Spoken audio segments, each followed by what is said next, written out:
This is part two of direct indexing, or direct indexing 201. In a previous video, we talked about the basics of where the direct indexing industry is today. We talked a little bit about the development of both ETFs and direct indexing. We talked about different types of investment structures.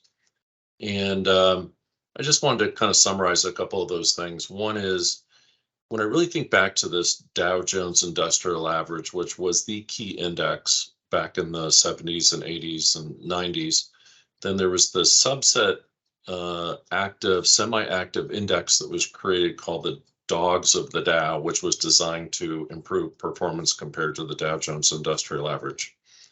And it was semi-active in that everything was equally weighted, but essentially it was rebalanced or reconstituted once a year, which made it active, but in kind of a passive way. And then we also saw the development of ETFs to become the dominant vehicle over the last 20 years. And those are two very big, important things. Now, when we hear the word index or indices, today we actually experience them mostly in the form of an ETF, meaning a money manager, a mathematician, a portfolio manager will create a strategy, they'll put it into an index structure, and then that index is licensed by an ETF manufacturer who will then package it up, administer it, and then it'll trade on an exchange where it's easier for people to buy and sell. What we're now seeing is the beginning of what we think is an evolution or a revolution of investors migrating away from ETFs and into indexing. And the reason for that is primarily control and cost and the ability to try to increase their performance.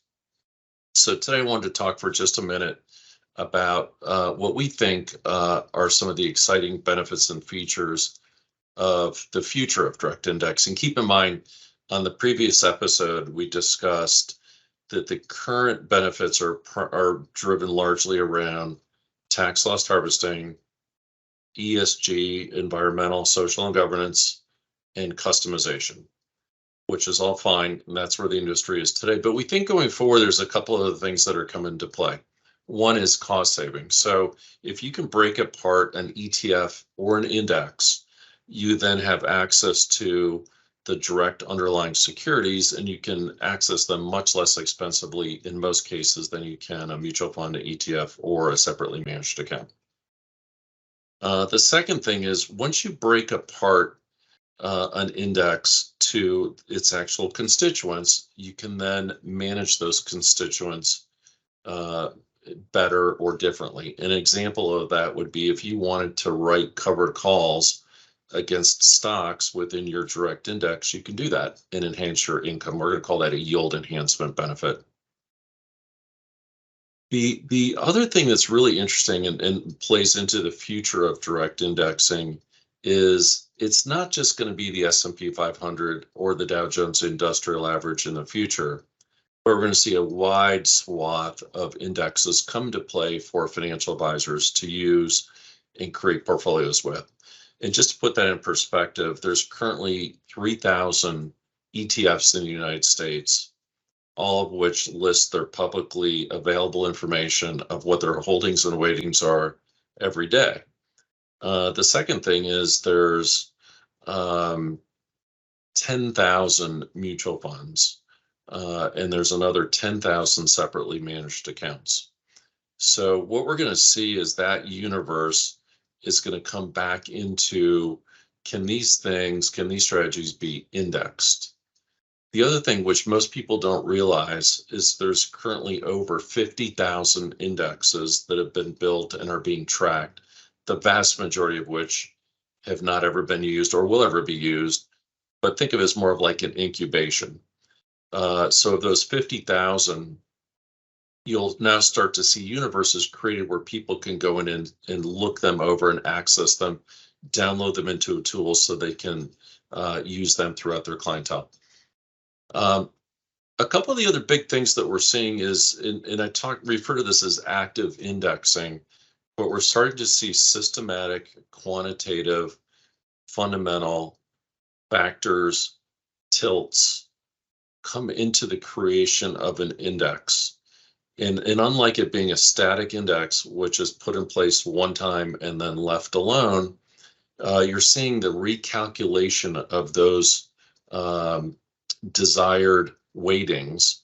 As an example, a growth rate or a volatility factor or a yield, that investors can now come in and recalculate those monthly or quarterly or semi-annually or annually, and they've effectively become active. They're not fundamentally active in the sense that someone's looking over earnings reports, but they're active in the sense that in real time, the weightings are changing and the constituents of the underlying index can change too. And when you do that, we're seeing the emergence of some really good strategies to go along with really good performance. The other thing that the industry is getting better at, and we think will get even better at going forward, is tracking errors. So a lot of times an investor will say, a financial advisor will say, I want to index the S&P 500, but when I'm customizing it, I don't want to throw all the performance out the window. So the industry's come a long way, and we think we'll come even further to make it very easy for financial advisors to not only customize the solution, but to also understand, is that new solution not only going to be adding performance, but is also tracking a benchmark that the financial advisor and their client wants them to track. So that's direct indexing 201. And I think that the point of this is for financial advisors to see that it's not just your grandmother's or grandfather's index anymore, but there's a better way, meaning that through the use of technology tools, that investors will be able to customize and make indexes even better. And the other thing that's interesting and we're thinking about is all of the major asset management firms are entering the direct index space. So think Morningstar, think Goldman Sachs, think BlackRock, think in Fidelity and Schwab and so on. And the question is, why are they all getting into the direct index space? And the best thing that we can determine based on our own research is that's where the industry is going, meaning that there's going to be less and less advisors and clients using ETFs, mutual funds, and separately managed accounts relative to the overall pie, and that money will find its way into custom or direct indexes. So anyway, if we can answer any questions or get you more information, you know how to reach us.